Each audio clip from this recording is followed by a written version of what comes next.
You walk into a room and instantly know who's upset. You sense tension before words even form. You read moods like weather, scanning faces, tones, silences. And before you realize it, you've adjusted yourself, softened your voice, reshaped your presence, smiled just enough to make things safe again. It's not manipulation. It's muscle memory. You've spent years being the emotional glue in rooms that could have shattered without you. You learned early that peace depended on your performance. That comfort had a cost, and you were always the one paying it. Psychologists call this emotional attunement under threat, when a child learns to monitor everyone's feelings to avoid chaos. It's not empathy alone. It's survival dressed as sensitivity. Your nervous system became a radar, always tuned to others, never to you. And maybe you wear it like a gift now. People call you intuitive, caring, mature. They tell you, "You're such a good listener," and you smile, pretending it doesn't ache a little. Because being the listener often meant no one ever asked what you needed to say. Tell me honestly, do you feel other people's emotions more vividly than your own? Do you apologize for feelings that aren't even yours? Do you ever walk away from a conversation and feel heavy for reasons you can't explain? That's not weakness. That's over-responsibility, a heart that once learned to carry everyone else just to keep itself from breaking. But maybe it's time to learn that empathy doesn't mean absorption. You can care deeply without becoming the container for everyone's pain. It didn't start in adulthood. It started in childhood, the moment you realized that other people's moods could change the temperature of your world. Maybe one parent's silence felt heavier than shouting. Maybe the tone of a sigh meant danger. Maybe peace in the house depended on your ability to keep everyone happy. So you adapted. You became the emotional translator, the peacemaker, the pleaser, the soft one. You learned that your safety came from your sensitivity. And your nervous system, that tiny internal compass, linked love with emotional labor. That's how fawn response is born. It's one of the body's ways to survive threat, fight, flight, freeze, and fawn, the act of pleasing to stay safe. You learned to read people before you could read books, to soothe others before you even learned to soothe yourself. And now, as an adult, you still live by those invisible rules. You apologize before anyone's angry. You soften truth to avoid hurting someone's feelings. You call it kindness, but it's really fear dressed as care. Have you noticed how you shrink when someone's upset with you? How conflict feels like danger, even when no one's shouting. How your body still braces for impact, as if your worth depends on everyone being okay. That's not overreaction. That's your old survival system trying to protect you from pain that no longer exists. But here's the quiet truth. You were never meant to be everyone's peacekeeper. You were meant to be at peace. And those are not the same thing. You learned to read emotions like a second language, but no one taught you how to put down the book. Now, you walk through life translating everyone's pain, even when no one asked you to. At work, you absorb the tension before meetings even begin. You overthink every email, worried that a polite message might still sound off. You replay interactions in your mind, scanning them for hidden disapproval. In relationships, you become the emotional thermostat.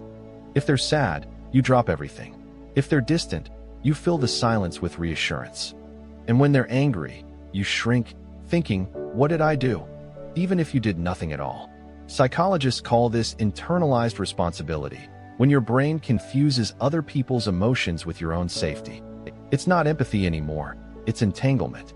You don't just feel with others, you feel for them, carrying their discomfort like it's your duty to fix it.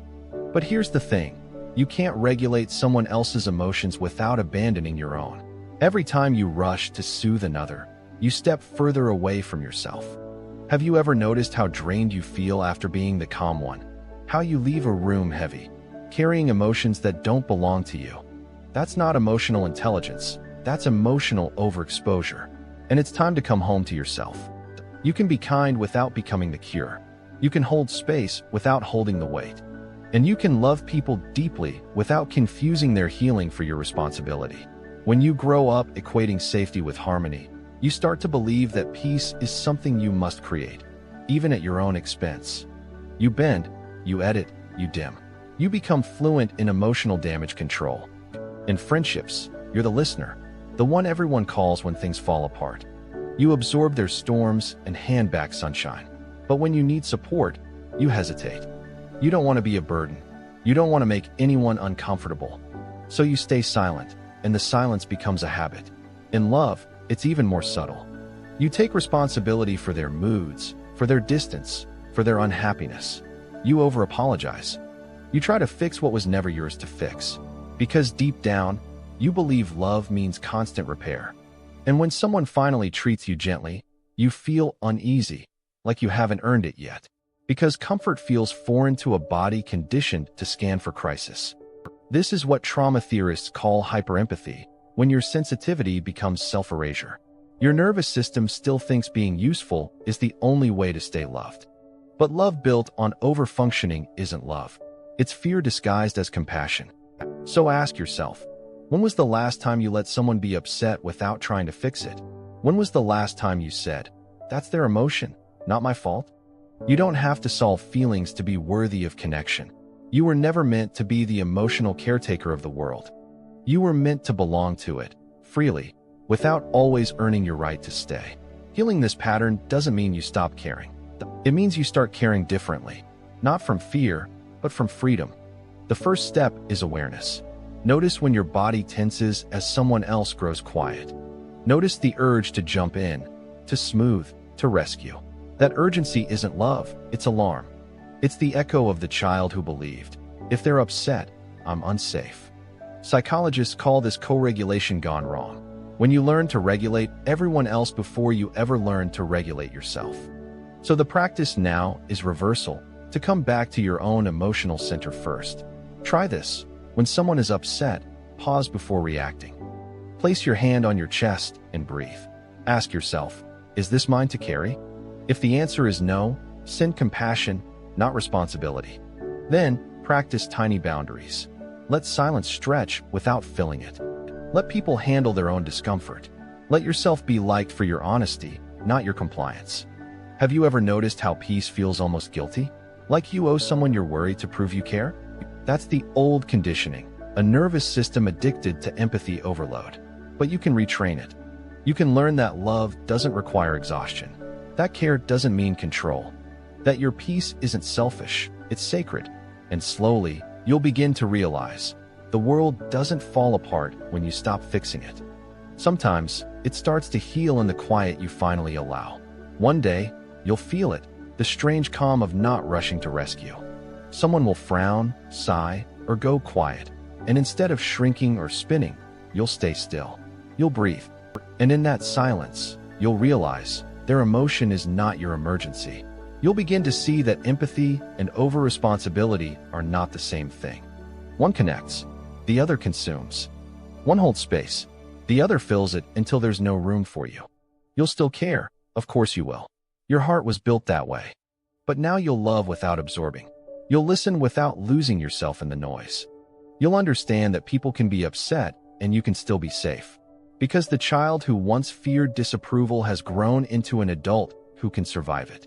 And the one who used to carry everyone's sadness can finally put it down without guilt. So tell me in the comments, have you ever felt responsible for someone else's happiness? What would it look like to start protecting your peace as much as you protect others?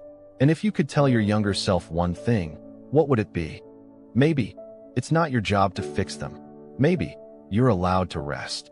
Before you go, share this quietly with the friend who always holds the room together. The one who smiles through everyone else's storms. Remind them, they were never meant to be the weather, just the warmth that stays after it passes.